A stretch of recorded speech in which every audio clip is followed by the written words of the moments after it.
Can you define the difference between museums and cultural heritage centers? I don't really care much for museums, honestly, in the fact that there isn't that personable approach. You know, I don't have somebody in front of me, saying, you know what, do you remember when your grandfather would have done this? Well, it's kind of like this. You know, you don't have that with museums, where here we do that relationship building. You know, we have that, did you ever questions that helps people to connect. How can heritage centers be used as a tool for reconciliation? It's all about, coming and understanding. Reconciliation deals with people coming and understanding what our past was, what our history was, and having that, not just empathy, but understanding and building that relationship with us. So we definitely have the drive, or not the drive, but the audience that should be coming here that want to deal with reconciliation and reconciliation would be to come here and learn about us firsthand from the Mi'kmaq people, and then go from there. Are there any important protocols for visitors to know when visiting an Indigenous Cultural Heritage Center? I think the thing is that it's us that has to understand that we can't share things like, let's say, ceremonies and such, right? People walk in here and they may want to know about our ceremonies, our private teachings, our spirituality in different ways. Protocols that I have in place for my staff here is that is not something that we share, because that is not free for all. That is our understandings. Those are things that we have to keep and hold on to. It's just the understanding of what can be shared and what can't be shared. Can cultural center learning be taught online? No. Straight up no. No. Only because, I can speak in front of people on Zoom and talk about cultural centers, but you have to be here to touch, to feel, to understand. Cultural centers are all about interaction. They're all about that interaction, that first walk in. You see somebody and you start speaking to somebody, and you're just like, you have somebody in front of you. You can ask all kinds of questions, and you can bring out props, and you can do those things, right? If you're online with a computer and I come to you and say, have you ever touched a beaver pelt? And people are like, no. Well, if you were here, I could say, here, this is a beaver pelt for you to touch and understand, those type of things. So no, I think you can do like the overall of a heritage center, but I don't think you can do all of it online. So how can the Cultural and Heritage Center contribute to the broader ways of how tourism in general needs to be approached? Yeah, like I had mentioned earlier, it's all about the connection. So tourism itself, a lot of people now, when they come in, they want experiences. They want experiential tourism. Heritage centers could do that. Heritage centers could have those programming parts for them to be able to kind of connect in some way, shape, or form. Like here, we have experiential where we can do quill work with them, we can do bead work with them, we could do basket making, we could do all kinds of different things. And you don't have to be Indigenous really to do it. If you're interested in learning it, we'll do the time. We'll have the time for you to be able to do that. So, yeah, I think we're a big part of Indigenous tourism. So why is a cultural center important to Mi'kmaq people? Because we have to, feel important. We have to feel like we are valid, that we're actually looked at as human, as people, as existing, as having a history and such. So having a cultural center or history or heritage center for our Mi'kmaq people is not only, it is empowering us, it's allowing us to be us and share our history and not have any fear to be able to do that, because it's a safe place for us. So how can cultural centers foster decolonization? Yeah, so I guess what I can speak about this place and how we're doing it. So I've been invited out into schools to speak about decolonizing their classrooms. So I've also been asked to go out and speak to institutions, businesses, to how they can decolonize their offices and try to make things so that it's more inclusive instead of leaving people out. So the little steps that these companies are doing, they come for cultural sensitivity training here too. So we offer that as well to different institutions to come here and experience the cultural sensitivity programs. And then what they do outside of these doors, I don't know. But we at least make the attempt to help them to move those steps forward. What has been your proudest moment while working in Indigenous tourism? There's so many. I think right off the cuff would be the repatriation of our regalia.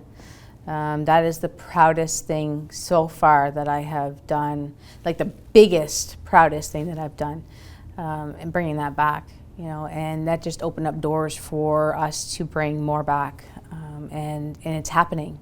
It's happening. So, and it's great, but I'm just not big enough, right? So, but yeah, that's the proudest moment, was that to be able to successfully go down to Melbourne and bring that back and have it for our people. Mm-hmm. What has been your most challenging moment while working in Indigenous tourism?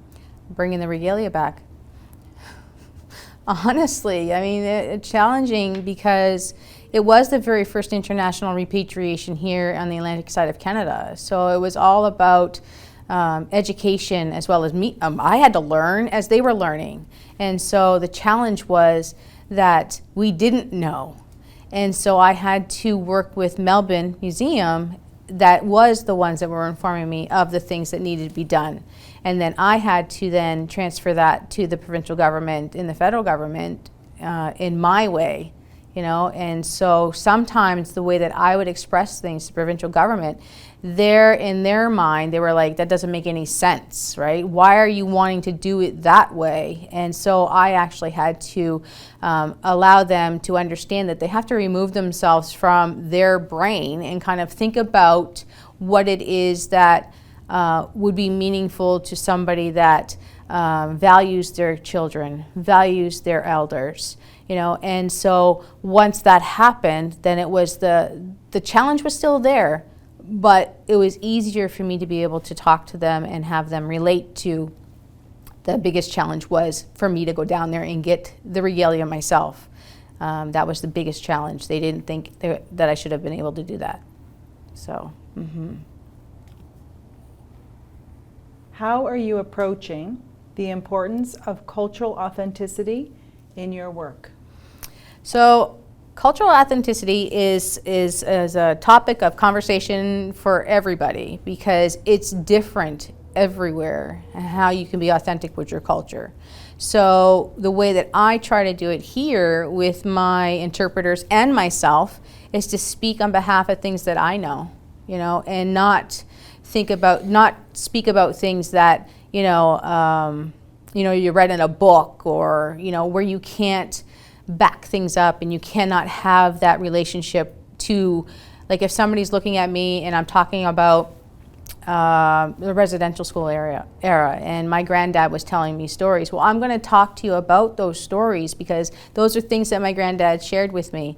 I'm not going to share the stories from another residential school survivor because I read about it, because there isn't that connection, right? So I always want my staff to be able to share things that are them, okay, and just them, because that allows the person that walks in here to have that connection with that person and have that relationship with that person. Because if they were to go to me, let's say they went to one of my other staff and then come to me, my history, my understanding is different. So they get a different authenticity, they get a different authentic experience, because everybody's different, right? And you have to be able to be true to yourself and share that.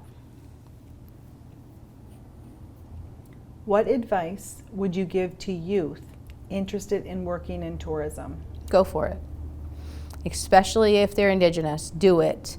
It's so rewarding. It's hard. It's going to be a tough thing to do. You have to be, committed.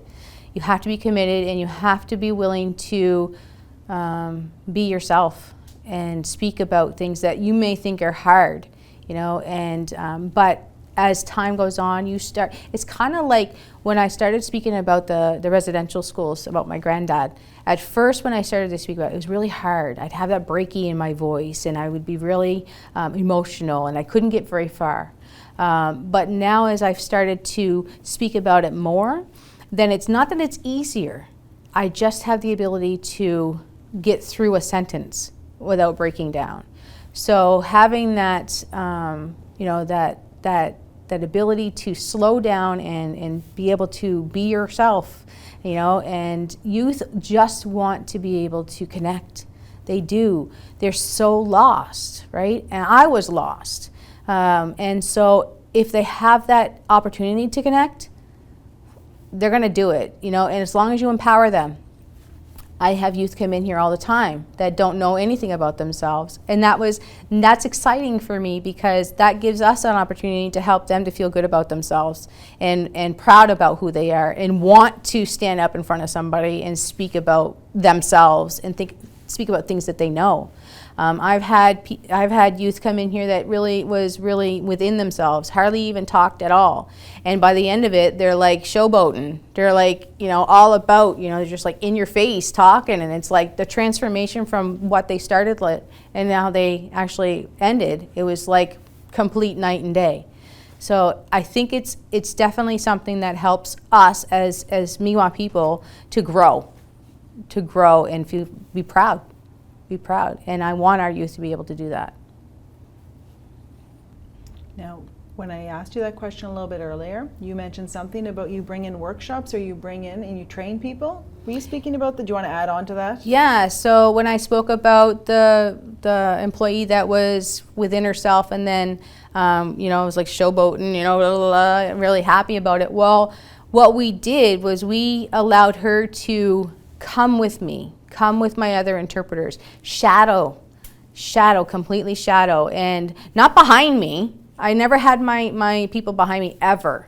I've always had them beside me, because they're just as important as I am, right? Behind me means that, you know, I don't value them, right? So I've always had them beside me or even a little bit in front of me. And, you know, if they have things to add, you know, I give them the flexibility, you know, and add to it. You know, if somebody asks me a question and I give them my perspective, and let's say that individual has a different way of doing it or learned it differently, I empower them to be able to do that, right? I empower them, and I'm that support system that's standing beside them to be able to have that ability to feel like they are grounded enough that they can experience and say things without the lashback, right? So with the staff here, I've always told them that I am there. You know, I'm always around here. You know, if anybody was to give you any type of, you know, negative feeling, or you don't feel comfortable, just give me the look. I'll come over and I'll help you, and I'll be that support system for you. And so that's what I've done with all my employees. I have new employees that just started this year, and they've become great interpreters now. Well, here, have at it. You know what I mean? Have at it. Become the best person you can be here. Is there a particular Mi'kmaq symbol or art form that resonates most with you? I don't think there's one specific thing, because I am a nature person. So to me, to connect to spirituality, it's everything that's outside. So it's not one particular design or certain thing that I go to that means the most to me. It's everything that's around me that I connect with. So if I see, you know, cardinals to me, you know, a lot of people say cardinals are messengers. Well, I have cardinals all over the place with me. You know what I mean? They're always with me. But it's not that I look for the cardinals. Everything just comes around, you know. So everything to me is a symbol of who I am, you know, and how I connect with my surroundings. So it's just not one. There's a bunch. Can you share anything about your experience with Marky's bus tour? I haven't had firsthand experience. Well, I can't say that. I did. We had staff retreat that was in Halifax, and they were the bus company that had all the staff from Millbrook on it and brought us to Halifax. Perfect. They were great. There when you needed them, you know, the buses are clean, they're comfortable, and you know, the bus drivers were very courteous, welcoming, friendly. You ask them a question, they'll do their best to answer it. If not, they go on their phone and do what they have to do to answer it. So I've never had one bad experience during that trip. And then other times when we have buses come in here with Marky's Bus Tours, they're always, you know, happy with their experience with the tour bus director and the driver. So I've never heard anything negative. What is the impact of having an Indigenous-owned tour company in Millbrook? I wish it was more of an impact, because I don't really see him doing a lot of tour companies type things. So if we were to have Marky Bus Tours involved with, you know, a tour company, then it would mean so much more, because they're actually being able to be that person that is bringing people around. You know, Marky Bus Tours right now is a lot about sports teams and, you know, university students and stuff. But I think what they have so much potential to be able to be that venue for tour buses to bring people to different things, because they are so personable. What does Kinu mean to you? Kinu, at first I really didn't understand what Kinu tourism was until I started to talk to, you know, people that are on the board, and I got so excited about it, because what that means to me is, one, support for Indigenous tourism, okay? And the ability to feel proud that there's something in the school system, in the curriculum, that's speaking about us, you know, as a forefront, as a meaningful experience, right? They're going to school for, you know, Indigenous tourism emphasis. So Kinu tourism is a number of different things for me. One is that support for people to be able to go into Indigenous tourism. Two, it allows me to feel like I'm a part of it as well. So you know, I as soon as I found out that, you know, there was a panel and a board and stuff, I'm like, I want to be on it. And you guys were so accepting to have me be on that. And it was so meaningful to be able to be a part of Kinu tourism that I speak about it all the time. You know, it's just one of these things that I'm proud of. I'm proud to speak about the things that Kinu tourism is doing and will do for you know, Indigenous tourism. It just means different things, a whole bunch of different things. Ego igande ha ego gwandu dana hey hey ego igande hey